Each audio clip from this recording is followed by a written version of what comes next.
students, good morning and wish you all a very happy new year. Since we are meeting virtually, so a virtual happy new year. When we'll meet individually like in classroom, then I'll wish you personally also. Anyway, since the classes are not have not started and like I don't know from when they will start, so as of now, we shall not waste our time and we shall just do the revision the same way we were doing in the class. See, I was thinking that the night mail poem I taught you way long back, right? It has been quite some time since I taught you the night mail, and you all must also have forgotten after your exams and all. So I was just thinking to give you a revision of this poem, the night mail. I will, like, we have classes, so I will just discuss line by line everything the exact way we were doing in the class, okay? So I'm going to teach this poem, The Night Mail, given in your book on page number 21 once again. Okay, you all can open your book, page number 21, The Night Mail, written by W.H. Auden. Now we have studied another poem in which there was a train named Night Mail. The poem was Skimble Shines the Railway Cat, and now today we are going to study the poem, particularly The Night Mail. Okay, so let us start. You all can open your book. Okay, The Night Mail, this is a poem written by W.H. Auden, and the night mail is a train which is like traveling from one place to another, and the readers will be told that what are the things that the train carries. It has letters, it has posts, it has different messages for different people. So there are various things that this train does, okay?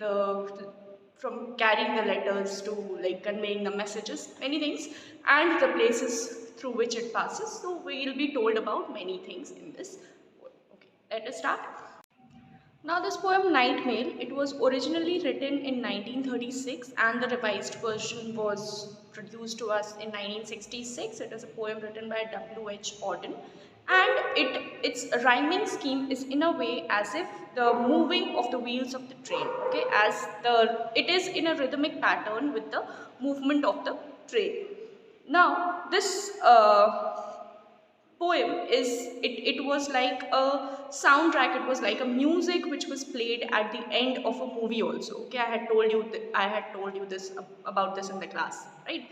That this was a poem which was played at the end of the movie also, and as the train was shown to be moving, this poem was like played, and the rhyme of the poem was exactly as the movement of the wheels of the train, okay? This poem, it describes the arrival of a night train. The name of the train is LMS, Postal Special Express. This is given in your book.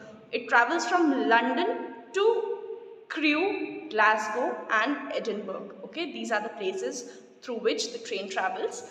It travels across the Scottish border, the border of Scotland, and it goes towards Glasgow as it is the night time. The train is traveling towards Glasgow, and then what happens that when the country will awake, then the train will enter the country, okay? Like everybody is sleeping, the country is like entirely asleep, and that is the time when the train is moving towards Glasgow, okay? We'll start. The Night Mail by W.H. Auden. This is the night mail crossing the border, bringing the check and the postal order. Letters for the rich, letters for the poor, the shop at the corner and the girl next door. Now, it is told that this train, it travels, this is the night mail crossing the border. Now, which border? This border is most likely between England and Scotland, since the train is traveling from London to Scotland. The destination starts from London and it ends at Scotland. Okay, so this train is traveling between London to Scotland, and it is the border between England and Scotland, right? So this is the night mail crossing the border, bringing the check and the postal order. Now, what is check? As we know, the paper on which a certain amount of money is written, and like if we give it in the bank, the money is deposited in the given account, right? So bringing the check and the postal order. Now, what was postal order? Postal order was a piece of paper that can be bought from the post office, okay? It was a paper which people used to buy from the post office, and it represents a certain amount of money, okay? That if you get a postal order of this much amount of money, you will be getting that much amount of money, okay? So both check as well as postal order, they were used for sending money. Letters for the rich, letters for the poor. What else does it carry? It carries letters, letters for the rich people as well as letters for the poor people. The shop at the corner and the girl next door. Now, who are the rich and the poor? There are many people for whom the train brings letters. Among them, there is a letter for the shop at the corner of the street and the girl next door. The girl next door means a random girl, a neighbor girl, okay, a girl who is a neighbor. Okay, so the girl next door means a girl who lives like is your neighbor. Okay, fine. So pulling up Betok, a steady climb, the gradients against her, but she's on time. Now pulling up Betok means Betok was a village in Scotland. Okay, so Betok was the name of the place. So pulling up Betok, Betok is a climb, it is on a hill. Okay, so the train is pulling up towards Betok, it is moving upwards towards Betok. A steady climb, a steady means at a continuous speed, at a steady speed. Okay, it was not like the speed was high and the speed was low. Steady means like at a particular speed. Okay, so a steady climb, it was a slow and at the same place. The train was climbing up towards Betok, it was moving up towards Betok at the same pace. A steady climb, as I told, Betok is on a hill. The gradients against her means the slope of its movement. The train is moving like this, okay? And the gradient means the slope is against her movement, okay? The slope is like this and the train is moving upwards, so it has to like apply more force. The gradient's against her, but she's on time. Now, when the gradient is against you, it shows that it is difficult for you to move up. Like if you walk on a plane, it is easier for you to move. But if you are traveling up a hill, it will be difficult for you to move. So that is why it is said that although the gradient, although the slope was against the movement of the train, still the train was on time. It was not late, okay? Past cotton grass and moorland boulder, shoveling white stream over her shoulder. Past cotton grass means it is a like landscape, it is an area of cotton grass plants. Okay, so this area, it is passing through the cotton grass plants and moorland border. Now what is moorland? Moorland is an area where rough grass grows, like it is not a plantation area. Okay, fine, there are roughly grasses spread here and there. So there was this, the train is passing through cotton grass fields areas and through moorlands. Boulder means large rocks, okay, very large rocks. It is like a scenic beauty. It is like a beautiful scene, a scenery is described to us. The train is passing through the cotton grass plants, the area where cotton grass plants are growing, and it is passing through the moorlands and boulders.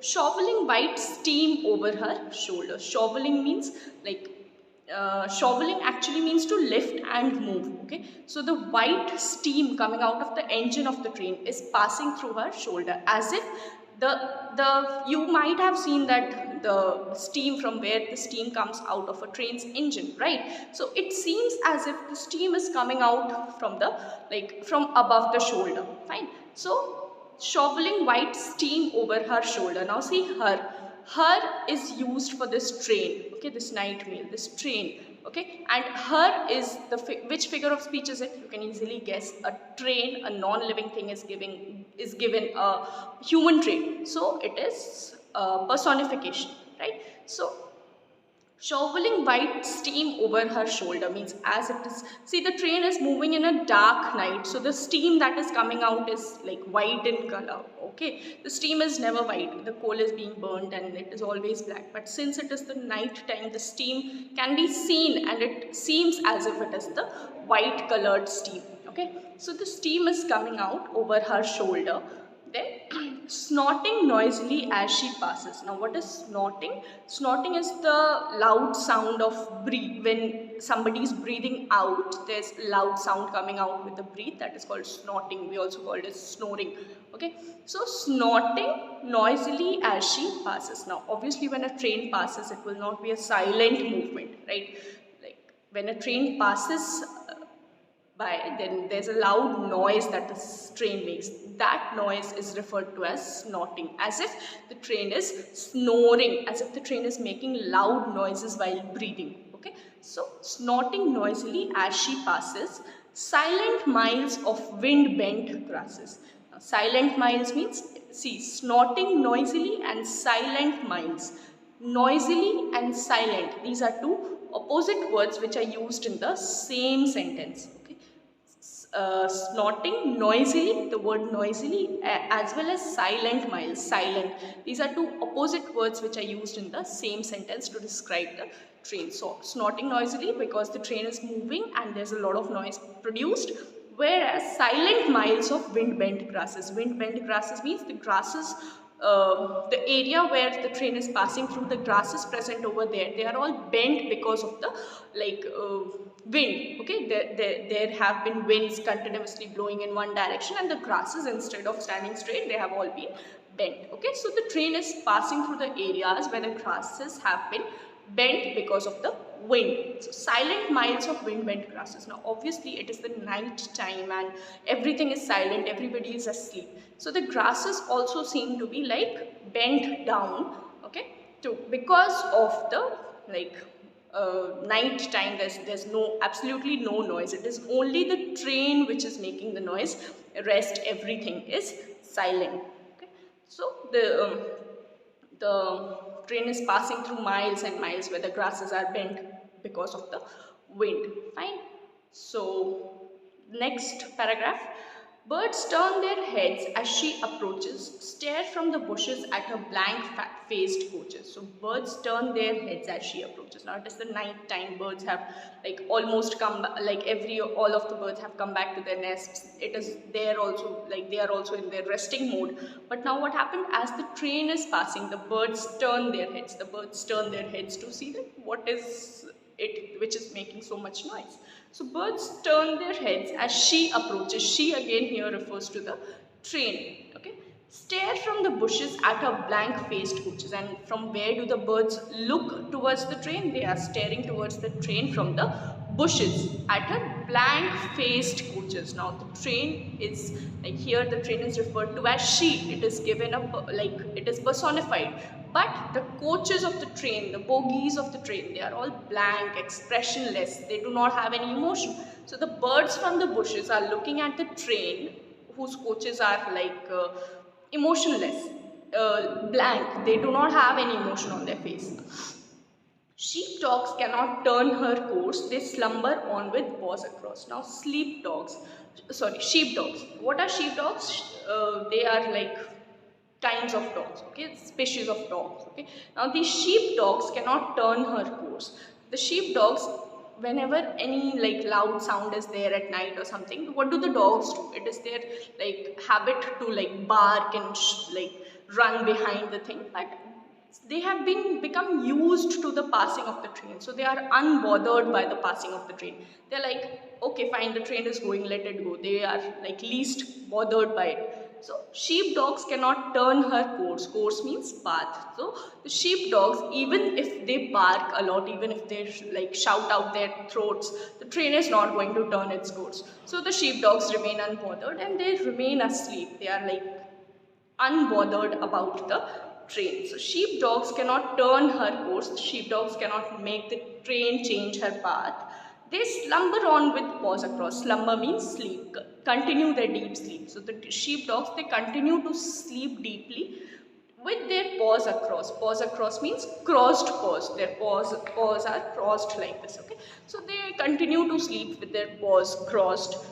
In the farm she passes, no one wakes. And when the train passes through the farms, nobody is waking, nobody is awake by the sound of the train. Everybody has become used to the passing of the train because it is a part of their lives. See, I personally also live beside a railway track. Okay, my house is near a railway track. So when the train passes by, it does not disturb me at night. My sleep is not broken. My sleep remains like that only.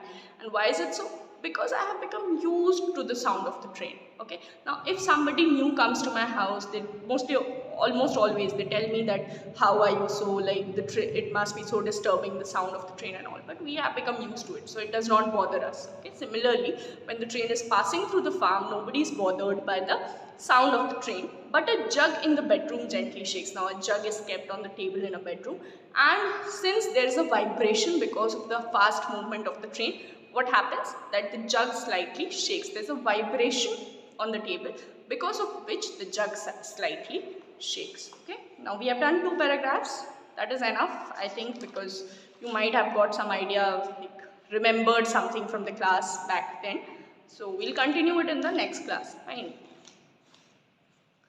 Just read it once, see if you have any problem, mark it in the book, and children also please solve the workbooks. When we meet, we'll discuss, okay? Whatever problems you have, we'll discuss when we meet, okay? Just keep it marked, keep it ready, so that when we meet in front, like personally, then we do not have, we will not have so much time as to I cannot give you time to find out your problems and all. So you keep your problems ready.